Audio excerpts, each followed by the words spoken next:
Hello guys, welcome to our channel. তো আজকের এই ভিডিওতে আমরা কথা বলবো মোহনবাগান সুপার জায়ান্টকে নিয়ে।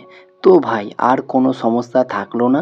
অনেকেই মন খারাপ করেছিলে কালকের ভিডিও দেখার পরেই। কালকে একটা আপডেট এসেছিলো, তোমাদেরকে জানিয়েছিলাম যে কোনো মোহনবাগান সমর্থক মাঠে গিয়ে খেলা দেখতে পারবে না ওড়িশা ভার্সেস মোহনবাগান ম্যাচের। তো সেটা আর হচ্ছে না। এখন সমর্থকরা যেতেও পারবে মাঠে, আর এই ম্যাচের টিকিট একদম ফ্রিতে পাবে। সঞ্জীব গোয়েঙ্কা এমনটাই ঘোষণা করলেন। তো কোথায়, কবে, কিভাবে টিকিট ফ্রিতে পাবে, কতজন পাবে, সব কিছু বিস্তারিত জানাবো। রবসন রবিনোকে নিয়ে বর্তমানে একটা মারাত্মক আপডেট এসেছে। পাশাপাশি একজন দুর্দান্ত বিদেশিকে হঠাৎ করেই সই করতে বাধ্য হলো। কেন এই বিদেশি সই হলো সব কিছু বিস্তারিত জানাবো। তো ভিডিওটা ইন্টারেস্টিং হবে, শেষ পর্যন্ত দেখতে থাকো। আর আমাদের এই চ্যানেলে যারা প্রথমবার এসেছো তারা অবশ্যই সাবস্ক্রাইব করে পাশের বেল আইকনটিতে অল প্রেস করে দিও। তাহলে পরবর্তী ফুটবল রিলেটেড যে সমস্ত আপডেট তোমরা একদমই মিস করবে না। তো চলো শুরু করা যাক। প্রথমেই আমরা কথা বলে নেব ওড়িশা ভার্সেস মোহনবাগান ম্যাচটা নিয়ে। তো এই ম্যাচটা 6ই মার্চ কলিঙ্গ স্টেডিয়ামে হওয়ার কথা ছিল, তবে কলিঙ্গ স্টেডিয়ামটা একটা অনুষ্ঠানের জন্য বুকিং করা হয়েছে, যার ফলে কিন্তু এই ম্যাচটা ভুবনেশ্বর থেকে মোহনবাগানের হোম গ্রাউন্ড বিবেকানন্দ যুব ভারতী ক্রীড়াঙ্গন স্টেডিয়াম সল্ট লেকে শিফট করা হয়েছে। আর এই ম্যাচের 2 দিন আগেই একটা খবর বেরিয়ে এসেছিল, এআইএফএফ ডিসিপ্লিনারি কমিটি কিন্তু মোহনবাগান সমর্থকদেরকে ব্যান করেছিল। অর্থাৎ মোহনবাগানকে এই ম্যাচটা দর্শক শূন্য স্টেডিয়ামে খেলতে হতো। তবে সেখানেই যে আপডেটটা আজকে বেরিয়ে এসেছে অফিসিয়ালিভাবে কনফার্ম করে, শাস্তিস্বরূপ এআইএফএফ যেটা জানিয়েছে, অর্ধেক গ্যালারি কিন্তু বন্ধ রাখা হবে, আর অর্ধেক গ্যালারি কিন্তু অনুমতি দিয়েছে সমর্থকদের প্রবেশের জন্য। তবে সেখানেই খুবই একটা ভালো সুখবরও রয়েছে, এই ম্যাচেই সমর্থকরা তো যেতেও পারবে মাঠে। তবে সেখানেই সঞ্জীব গোয়েঙ্কা, কি বলবো ভাই, স্যালুট এই ম্যানকে। এটাই প্রথমবার নয়, এর আগে বহুবার তিনি কিন্তু এরকম ফ্রি টিকিট দিয়েছেন মোহনবাগান সমর্থকদেরকে।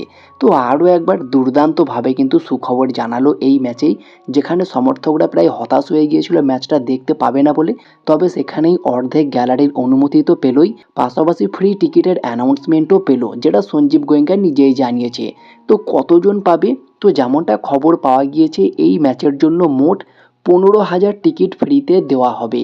তো বুঝতে পারছো, 15,000 টিকিট। আর এই টিকিট তোমরা কোথায়, কিভাবে, কবে পাবে সেটা তোমাদেরকে জানিয়ে দিই। বৃহস্পতিবার ও শুক্রবার মোহনবাগান ও ওড়িশা ম্যাচের সাধারণ গ্যালারির 2টি করে ফ্রি টিকিট কিন্তু দেওয়া হবে। আর যেখানে যেখানে তোমরা পাবে সেটা হচ্ছে মোহনবাগান মাঠে পাবে 5ই মার্চ সকাল 11টা থেকে সন্ধ্যা 7টা পর্যন্ত, আর 6ই মার্চ সকাল 10টা থেকে বিকেল 4টে পর্যন্ত। এছাড়াও যুব ভারতী ক্রীড়াঙ্গন বক্স অফিসে 5ই মার্চ সকাল 10টা থেকে দুপুর 1টা পর্যন্ত দেওয়া হবে।